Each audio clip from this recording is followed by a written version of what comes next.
So hi you guys, welcome to my game week 28-29 video. But first of all, 100 subs. Thank you so much people, you guys are fantastic and thank you so much for all of your support. I'm really glad you guys are enjoying my videos and I hope I can continue bringing you good content. But just a little shout out to @FantasyPL You will forever be my 100th and so therefore you will always be just that little bit special to me. Well done you. Let's stop chatting, 100 subs, and get on to the fantasy football. So, game week 28, blank game week. Does anyone else feel like pulling their hair out? And mine is several shades at the moment. I'm putting it down to FPL stress. So many people took hits and so many others didn't bother. And for some it worked out brilliantly and for others not so well. The football games that were played did not disappoint, especially with their goal count. There was a minimum of 3 goals in every match. And bearing that in mind, let's take a look at my game week 28 points.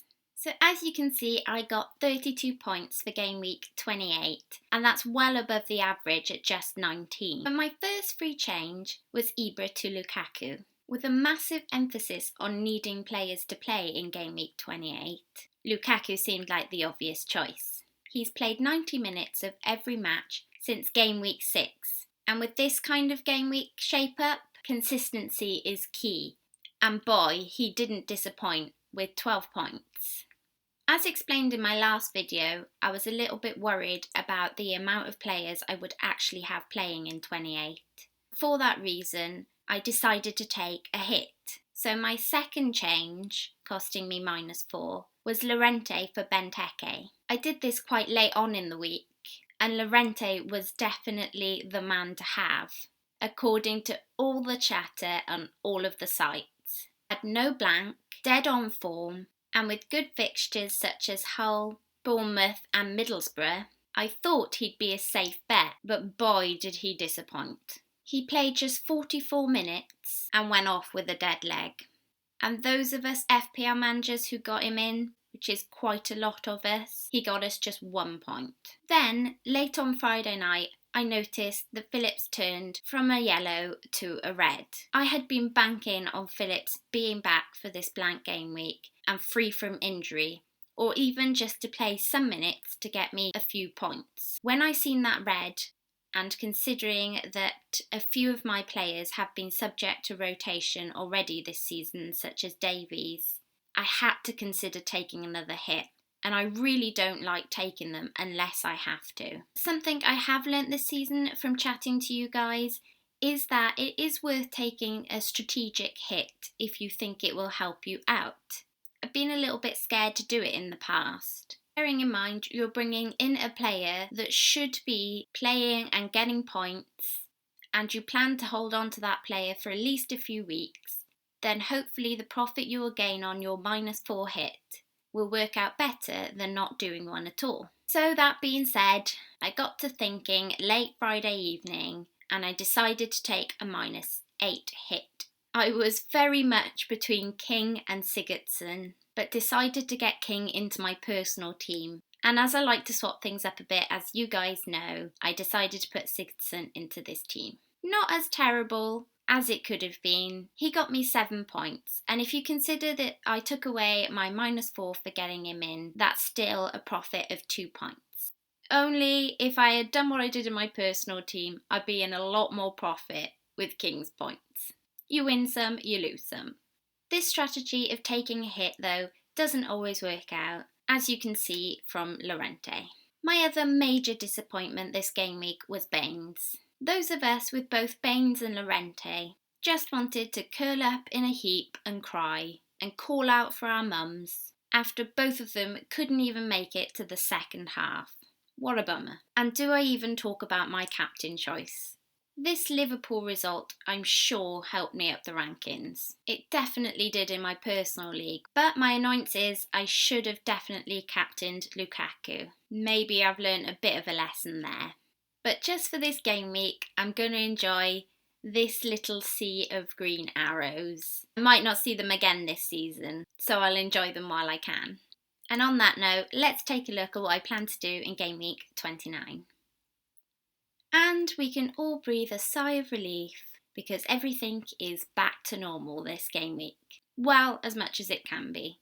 I still have injured players to consider, and I had planned to get Kane in for either Lukaku or Aguero this game week, and I was really flapping over which one. Kane has been killing it this season and hurting my points badly by me not having him in my team, and he was a must after this game week for me.